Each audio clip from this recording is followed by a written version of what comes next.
దేశం మొత్తం మీద 32,160 కోట్ల రూపాయల ఎగుమతులు. అందులో ఆంధ్రప్రదేశ్ వాటానే 19,000 కోట్ల రూపాయలు. ఈ లెక్కలు చాలు రాష్ట్రంలో ఆక్వా రంగం ఎలా వృద్ధి చెందుతుందో చెప్పేందుకు. ఆదాయ లోటుతో సతమతమవుతున్న ఆంధ్రప్రదేశ్కు ఇప్పుడు ఆక్వా రంగం ప్రధాన ఆదాయ వనరుగా మారింది. శ్రీకాకుళం నుంచి నెల్లూరు జిల్లా వరకు 9 జిల్లాల్లో ఆక్వా పరిశ్రమ ప్రగతి పరుగులు తీస్తోంది. సొంత పెట్టుబడులు, పరిజ్ఞానంతోనే అంచెలంచెలుగా వృద్ధి చెందిన రంగంలో రైతులు అద్భుతాలు సృష్టిస్తున్నారు. ఎన్నాళ్లు నిర్లక్ష్యం చేసిన ఆక్వా రంగానికి ప్రభుత్వం అందిస్తోన్న చేయూత మరింత వేగాన్ని జోడించింది. ప్రత్యేక ఉపశమనాలు, భవిష్యత్ ప్రణాళికలు సరికొత్త దిశలో సాగేందుకు బాటలు పరుస్తున్నాయి. అవే ఆక్వా కిరణాలు సూర్యోదయం ఆంధ్రప్రదేశ్ ప్రగతి పయనంలోకి కొత్త ఆశలు రేకెత్తిస్తున్నాయి.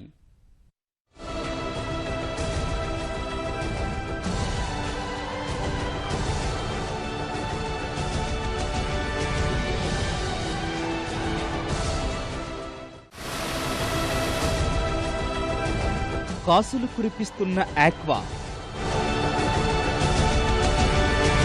ఎగుమతుల్లో దేశంలోనే అగ్రస్థానం. రైతన్నల స్వయం శక్తితో అద్భుతాలు. ప్రభుత్వ చేయూతతో మరింత వృద్ధి. వరి లాభసాటిగా లేదనో కాస్త సాహసం చేస్తే చాలు ఆదాయం కురిపిస్తుందనే నమ్మకంతో ఆక్వా సాగుపై అన్నదాతలు ఆసక్తి చూపేవారు. ఇప్పుడు ఈ సంప్రదాయం మారింది. ఆంధ్రప్రదేశ్ ఆశాకిరణంగా ఆక్వా రంగం ఎదిగింది. ఒకప్పుడు 2-3 జిల్లాలకే పరిమితమైన సాగు రాష్ట్ర వ్యాప్తంగా అనేక జిల్లాలకు విస్తరిస్తోంది. ఎంతగా అంటే దేశంలోనే ఆక్వా రంగంలో ఆంధ్రప్రదేశ్ని అగ్రస్థానంలో నిలిపే స్థాయికి చేరింది. ఆర్థిక ఇబ్బందుల్లో ఉన్న రాష్ట్రాన్ని ఆదుకునే దశకు చేరుకుంది.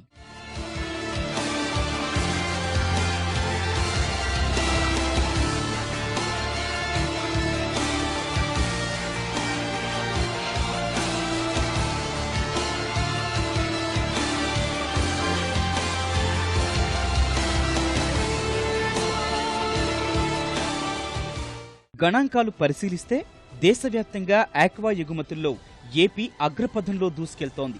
గత ఆర్థిక సంవత్సరంలో మన దేశం నుంచి అమెరికా, వియత్నాం సహా ఇతర దేశాలకు మత్స్య ఎగుమతుల ద్వారా 32,160 కోట్ల రూపాయల వ్యాపారం జరిగితే ఇందులో ఏపీ వాటానే 19,000 కోట్ల రూపాయలు. సముద్రంలో వేటాడిన మత్స్య సంపద సహా చెరువుల్లో సాగు చేసిన చేపలు, రొయ్యలు, పీతల ఉత్పత్తులు ఏటికేడు పెరుగుతున్నాయి. అంతర్జాతీయంగా గిరాకీ ఉన్న సమయంలో ఉభయ గోదావరి జిల్లాలో టైగర్ రొయ్య పెద్ద ఎత్తున సాగయ్యేది.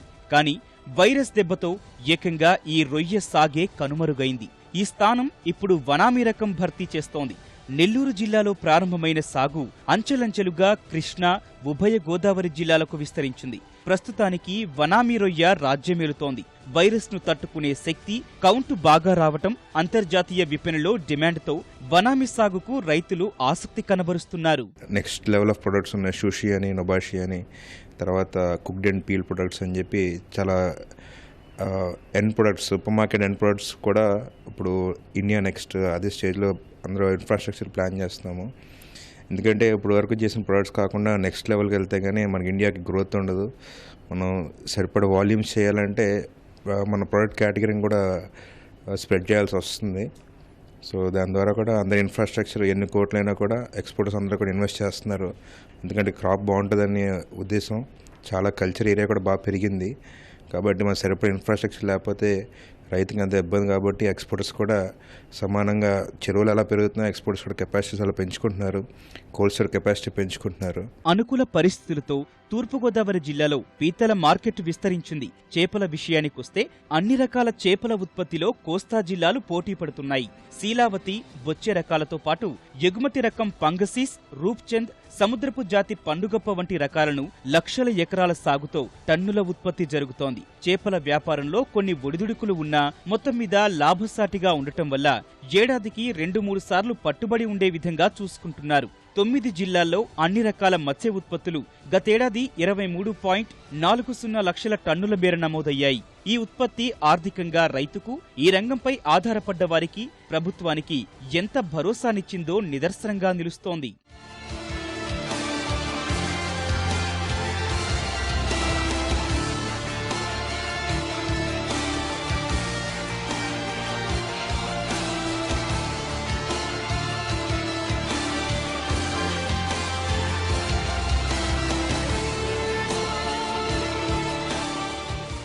సముద్ర జలాల్లో పట్టుబడ్డ మత్స్య సంపదలో తీరం ఎక్కువగా ఉన్న శ్రీకాకుళం, విశాఖ, తూర్పుగోదావరి జిల్లాలో అధికంగా ఉంది. చెరువుల్లో పండించిన రొయ్యలు, చేపల ఉత్పత్తిలో పశ్చిమ గోదావరి, కృష్ణా జిల్లాలు అగ్రగామిగా నిలుస్తున్నాయి. మొత్తం మీద పశ్చిమ గోదావరి జిల్లాలో అత్యధికంగా ఆక్వా సాగవుతోంది. ఈ జిల్లాలోని భీమవరంలో రొయ్యల ప్రాసెసింగ్ యూనిట్లు అత్యధికంగా ఉన్నాయి. యాంటీబయాటిక్స్ లేకుండా ఉండేందుకు ప్రాసెసింగ్ యూనిట్ల వద్దనే అన్ని రకాల పరీక్షలు నిర్వహించుకునేందుకు సొంతంగా ల్యాబ్లు ఏర్పాటు చేసుకుంటున్నారు రైతులు. ఇతర దేశాల్లోని ప్రతికూలతలను ఆక్వా రైతన్నలు అనువుగా మలుచుకుంటున్నారు. చైనా వంటి దేశాల్లో రొయ్యల సాగు అధికంగా ఉన్నప్పటికీ ప్రమాణాలు పాటించకపోవడం వల్ల సంక్షోభంలో పడింది. 2013లో ఈఎంఎస్ వైరస్ కారణంగా చైనా మార్కెట్ ఒక్కసారిగా కుదేలైంది. దాదాపు 50% ఉత్పత్తి నిలిచిపోయింది. వియత్నాం, మలేషియా, మెక్సికో వంటి దేశాలపైన ఈఎంఎస్ పెను ప్రభావం చూపింది. ఈ పరిస్థితుల్లో మన దేశంలోని వనామీకి మంచి గిరాకీ ఏర్పడింది. వైరస్, యాంటీబయాటిక్స్ లేని ఉత్పత్తిగా వనామీకి పేరు రావడం ఎగుమతులకు మరింత ఊపునిచ్చింది. అప్పటి నుంచే దేశంలో, ప్రధానంగా ఆంధ్రప్రదేశ్లో ఆక్వా సాగు పరుగులు పెట్టింది. భారత్ నుంచి అమెరికా, జపాన్, ఐరోపా, థాయిలాండ్, మలేషియా, వియత్నాం, ఐరోపా దేశాలకు వనామీ రొయ్య ఎగుమతవుతోంది. ఈ దేశాల్లో మన దేశ ఉత్పత్తులపైనే ఆధారపడటం వల్ల ఇప్పటికైతే వ్యాపారానికి ఢోకా లేదనే చెప్పుకోవాలి. ఎగుమతుల ద్వారా పెద్ద ఎత్తున దేశానికి విదేశీ మారక ద్రవ్యం వస్తోంది. ఆక్వాకల్చర్ ఆధారంగా మరెన్నో పరిశ్రమలు పుట్టుకొస్తున్నాయి. రాష్ట్రంలోనే రొయ్యల మేతల ఫ్యాక్టరీలు అత్యధికంగా ఉన్నాయి. 8 లక్షల టన్నుల మేత ఉత్పత్తి ద్వారా 6,000 కోట్ల రూపాయల వ్యాపారం జరుగుతున్నట్లు అంచనా. మందులు, ఏరియేటర్లు, ఐస్ ఫ్యాక్టరీలు కోట్ల రూపాయల ఆదాయం తెచ్చిపెడుతున్నాయి. రైతుల స్వయం కృషి వల్ల అంచెలంచెలుగా ఆక్వారంగ ప్రగతి పరుగులు తీస్తోంది. కొంతమందిని మినహాయిస్తే ఎక్కువ మంది రైతులు సొంత పెట్టుబడులు, సొంత సాంకేతిక పరిజ్ఞానంతో ఆక్వాను అంచెలంచెలుగా అభివృద్ధి బాట పట్టించారు. కొత్త రకం చేప, రొయ్య బ్రీడ్ ఎగుమతి చేసుకుని హెచ్చరీలో అభివృద్ధి చేసుకుని సాగు చేశారు. లాభం వచ్చినా నష్టం వచ్చినా భరించారు. వాతావరణ మార్పులు వచ్చి చెరువులు ఊడ్చుకుపోయినా పరిహారం కోసం ప్రభుత్వంపై ఒత్తిడి చేయలేదు. రుణాలు, రాయితీల కోసం ఉద్యమాలు చేయలేదు. కలిసికట్టుగా ఆక్వా రంగాన్ని అభివృద్ధి చేసి తాము బతకడమే కాకుండా అనుబంధ పరిశ్రమల ద్వారా ఉపాధి కల్పిస్తున్నారు.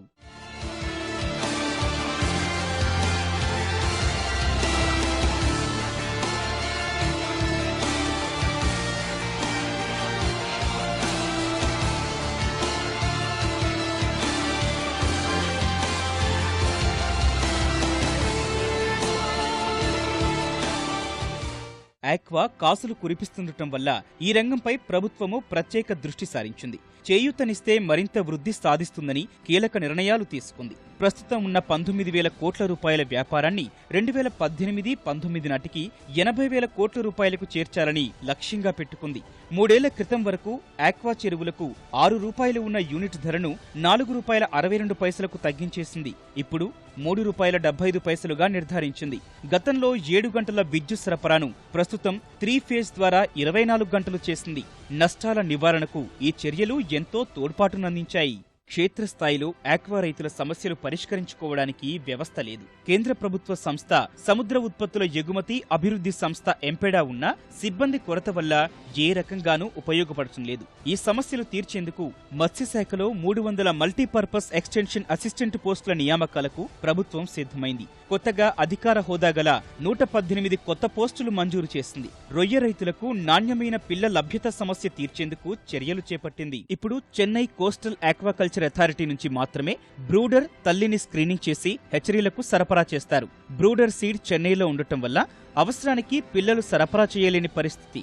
కొన్ని లైసెన్స్ లేని హెచ్చరీస్ అయితే పిల్లను సరఫరా చేస్తూ రైతుకు నష్టం కలిగిస్తున్నాయి. ఈ నష్టం తీర్చేందుకు నెల్లూరు, విశాఖలకు క్వారంటైన్ బ్రూడ్ స్టాక్ పాయింట్లను ప్రభుత్వం మంజూరు చేసింది. ఈ ఏర్పాటు రాష్ట్రానికే కాకుండా ఒడిశా, పశ్చిమ బెంగాల్ రాష్ట్రాలకు కూడా ప్రయోజనం లభించనుంది. ఈ ఆక్వా యూనివర్సిటీ వల్ల దేశ విదేశాల నుంచి ప్రతినిధులు కానీ లేకపోతే అక్వారంగ నిపుణులు కానీ చేపలకి, రొయ్యలకి, మత్స్య పరిశ్రమ లేకపోతే ఈ రొయ్యల పరిశ్రమ దేనికి సంబంధించిన విషయంలోనైనా సరే మనమే ఒక కేంద్రీకృతమైన వ్యవస్థగా ఉండడం వల్ల చాలా మంది రైతులకి రోగనిరోధక ప్రక్రియలు కానీ లేకపోతే సాగుబడి ప్రక్రియలు కానీ ఒక రకమైన సాంకేతిక అంశాలతో విదేశాల నుంచి వచ్చే శాస్త్ర సాంకేతిక నిపుణులతో సలహాలు తీసుకోవడం వల్ల మన ఆర్థికంగా మన రాష్ట్రం కానీ మన కోస్తా తీర ప్రాంతం కానీ ఒక వరంగా చెప్పొచ్చు. అట్లా ఇంతవరకు కొచ్చిన్లో కానీ లేకపోతే మద్రాసులో కానీ యూనివర్సిటీలో తప్పించే మన ఆంధ్రప్రదేశ్లో ఇంతవరకు లేవు. ప్రైవేటు యాజమాన్యంతో పనిచేసే విధంగా 2 మత్స్య కళాశాలలను కూడా రాష్ట్ర ప్రభుత్వం మంజూరు చేసింది.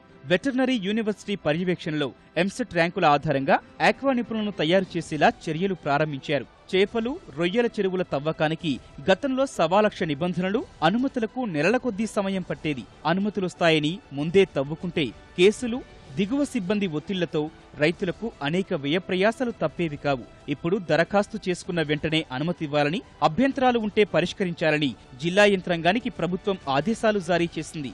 వీటితో పాటే రెన్యూవల్ విధానానికి ముగింపు పలికింది. మన చంద్రబాబు నాయుడు గారు వచ్చిన తర్వాత ఈ ఆక్వా పరిశ్రమని మనం కూడా కొంత కోఆపరేట్ చేస్తే చాలా రైతులు తనమంతా తామే ఇంత డెవలప్ అయ్యారు కదా. మన గవర్నమెంట్ సైడ్ నుంచి కూడా ఏమేమి చేస్తే బాగుంటుందని చెప్పి మా రైతు సంఘాన్ని మన సీఎం గారు వచ్చిన తర్వాత పిలిచి హైదరాబాద్లో సిఎస్ గారి సమక్షంలో ఈ మీటింగ్లో వేసి అడగడం జరిగింది. మీకు ఏవైనా చేయడానికి నేను ముందుకు వస్తాను, మీరు అందరూ సమస్యలు ఏమైనా ఉంటే దగ్గర తీసుకురండి, అలా మీరు ఇంకా డెవలప్ చేయాలి, ప్రపంచంలో మనమే నెంబర్ 1 ఉన్నాం, ఇంకా బాగా డెవలప్ చేయాలని చెప్పారు. మరిన్ని ఉపశమన చర్యలతో లక్ష్యాన్ని చేరుకోవచ్చని రైతులు కోరుతున్నారు.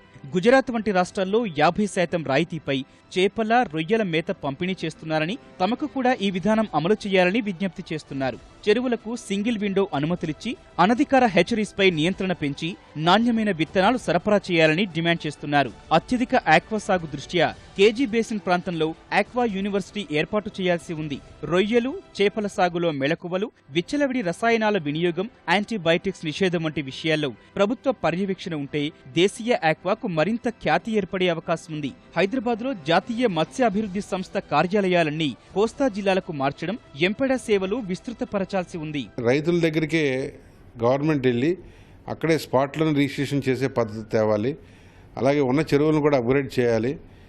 నెక్స్ట్ ఏంటంటే భారతదేశం నుంచి ఏ సరుకైనా మనం ఇంటర్నేషనల్గా ఎక్స్పోర్ట్ చేయాలంటే ట్రేసబిలిటీ ఖచ్చితంగా ఉండాలి.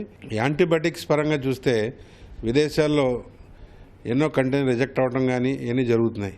ప్రస్తుతానికి వనమ ఇచ్చాక తగ్గినప్పటికి కూడాను బ్లాక్ టైగర్ కానీ తగ్గినాయి. కానీ మొత్తం మీద ఇవాళ ఆంధ్రప్రదేశ్ స్టేట్ గవర్నమెంట్ ల్యాబ్స్ ఏమీ లేవు, అవి కూడా ల్యాబ్స్ పెట్టాలి. ప్రజెంట్ ఉన్న ఆంధ్రప్రదేశ్లో ఉన్న 20-25 ఫ్యాక్టరీలు, సీ ఫుడ్ ఫ్యాక్టరీలు అన్నీ కూడా డబుల్ ది కెపాసిటీ చేసి మరి రైతులకి ఎంతో కొంత ఇబ్బంది లేకుండా వారు పండించిన సరుకుని తీసుకునే పరిస్థితి ఉంది. చెరువులకు కూడా గవర్నమెంట్ వారు వెంటనే లోన్లు ఇచ్చి అన్ని రకాలుగా ఆదుకుని సబ్సిడీ కూడా ఇచ్చి పర్మిషన్లు కూడా త్వరగా ఇచ్చి ఈరోజు పవర్ కూడా బాగానే ఉంది. 24 hours చంద్రబాబు నాయుడు గారు వచ్చి 24 hours పవర్ రైలు చెరువులు బాగానే ఉంది. వ్యవసాయ పరిశ్రమగా ఇది చెరువుల్ని గుర్తించి ఒక వ్యవసాయ పరిశ్రమగా చేస్తే బాగుంటుందని అంటున్నాం. యాచరీలు కూడా కొద్ది మంచి క్వాలిటీ ఇచ్చి మాకు బోర్డర్స్ గవర్నమెంట్ ద్వారా బోర్డర్స్ ప్రతి యాచరీకి దాని నిబంధనలు పెట్టి కంపల్సరీగా మంచి సీడ్ ఇస్తే బాగుంటుందని కోరుకుంటున్నాం. రైతుల ఈ స్వయం కృషికి మరింత ప్రభుత్వ చేయూత తోడైతే ఆక్వా రంగం ఆంధ్రప్రదేశ్ ఆశాకిరణంగా మారుతుంది అనడంలో ఎలాంటి సందేహం లేదు.